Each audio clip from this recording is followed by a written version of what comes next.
Hello, students. I hope you all are keeping fine as well as studying your lessons. Today, we will start with a new unit, that is, Unit 3, Poems Old and New. The subtopics that we will be looking at are the river, the brook, look deeper, comparing poems, the cataract of Lodore, and plan a performance. Now, let us look at the first topic, the river. Rivers can be large or small. There are some river or stream names which are unusual as they are regional words. Example, beck and burn, which are of Gaelic origin, that is, the Northern English. Now, let us look at the poem The River, written by Sarah Teasdale, a classic American poet who often wrote about what she knew well. Although her poem was written over 100 years ago, the timeless subject helps the poem remain accessible and the sentiments unchanging. The poem can be read on a number of levels, but first focus on the first person narrator, that is, the use of I bringing the river to life and ascribing its longing and yearning, followed by regret and helplessness in the face of the inevitable. Here, the poet uses personification, which separates the voice of the poet from the narrator of the poem, so that the poet's own feelings are expressed through the narrator, that is, the river. The poet also uses the conventional way of starting each line of the poem with a capital letter. There are three stanzas of 4 lines each in the poem. Now, let us see how to identify or find the rhyme scheme of a poem. To find the rhyme scheme, we look at the last words of each line. So here, valleys, sea, expanses, and me. Here for valleys, we put an A. The next line, C. Valleys and sea do not rhyme, so we put a B. Now the third line, expanses. It does not rhyme with valleys nor with sea, so we put a C. The fourth line, me. It does not rhyme with valleys, but it rhymes with sea. And here we have given a B, so we will put the same letter B. So we get the rhyme scheme A, B, C, B. So this is how we find the rhyme scheme of a poem. Proverbs. Proverbs are useful for talking about deeper meanings because they have a discernible literal message that can be applied metaphorically in many contexts. Now, when we look at the Proverbs given in page 46, question number C2, grass is always greener on the other side of the fence. All that glitters is not gold. Pride comes before a fall.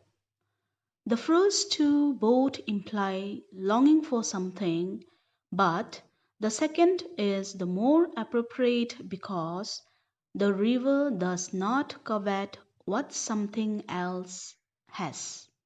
It wants something that glittered in its mind, but that turned out not to be as imagined.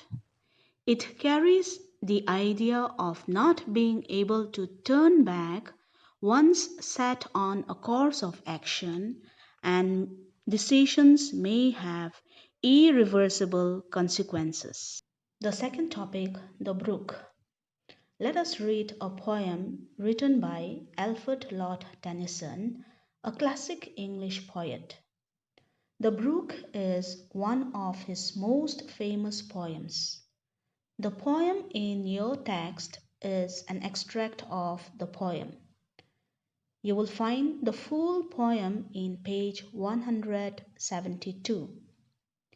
Here we notice that the stanzas have a strong 8-7-8-7 syllable pattern. Repetition and poetic device is also used. Let us now look at the first stanza of the poem The Brook to get an idea of the 8-7-8-7 syllable pattern. I, one syllable, come, one syllable, from, one syllable, haunts, one syllable, of, one syllable, good, one syllable, and, one syllable, fern, one syllable. The second line, I, one syllable, make, one syllable, a, one syllable, sudden, two syllables, Sally, two syllables. Third line, and, one syllable, sparkle, two syllables, out, one syllable, among, two syllables, the, one syllable, fern, one syllable.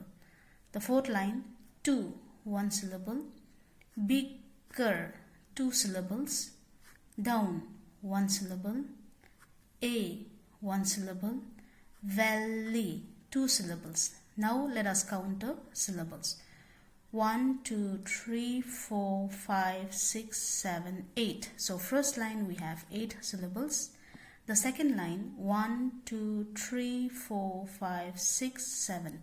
7 syllables. The third line 1, 2, 3, 4, 5, 6, 7, 8. 8 syllables.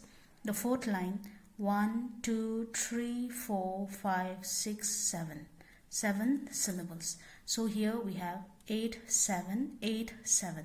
This is the 8-7-8-7 syllable pattern. The third topic, look deeper.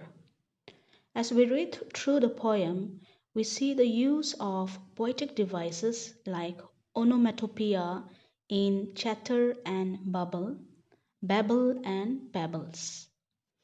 The use of musical imagery of sharps and trebles, use of the end rhymes, internal rhymes, and half rhymes, the use of alliteration in Southern Sally. The language of the poem may seem old fashioned, but is still accessible to modern learners. There are still rivers, brooks, streams the world over, though the poet has written about the brook many years ago. Here, the message of the repeated lines, for man may come and man may go, but I go on forever, speaks about the constantly renewing cycle of life, that the river is not linked to any one generation any more than life itself. Individuals come and go, but people continue. And here, the word man implies humans rather than males. The use of present tense emphasizes on the timelessness of the brook and its journey. Fourth topic, comparing poems. The River and the Brook are both classic poems describing water on a journey. Using the Critics' Choice leaflet, compare the poems identifying the similarities and the differences.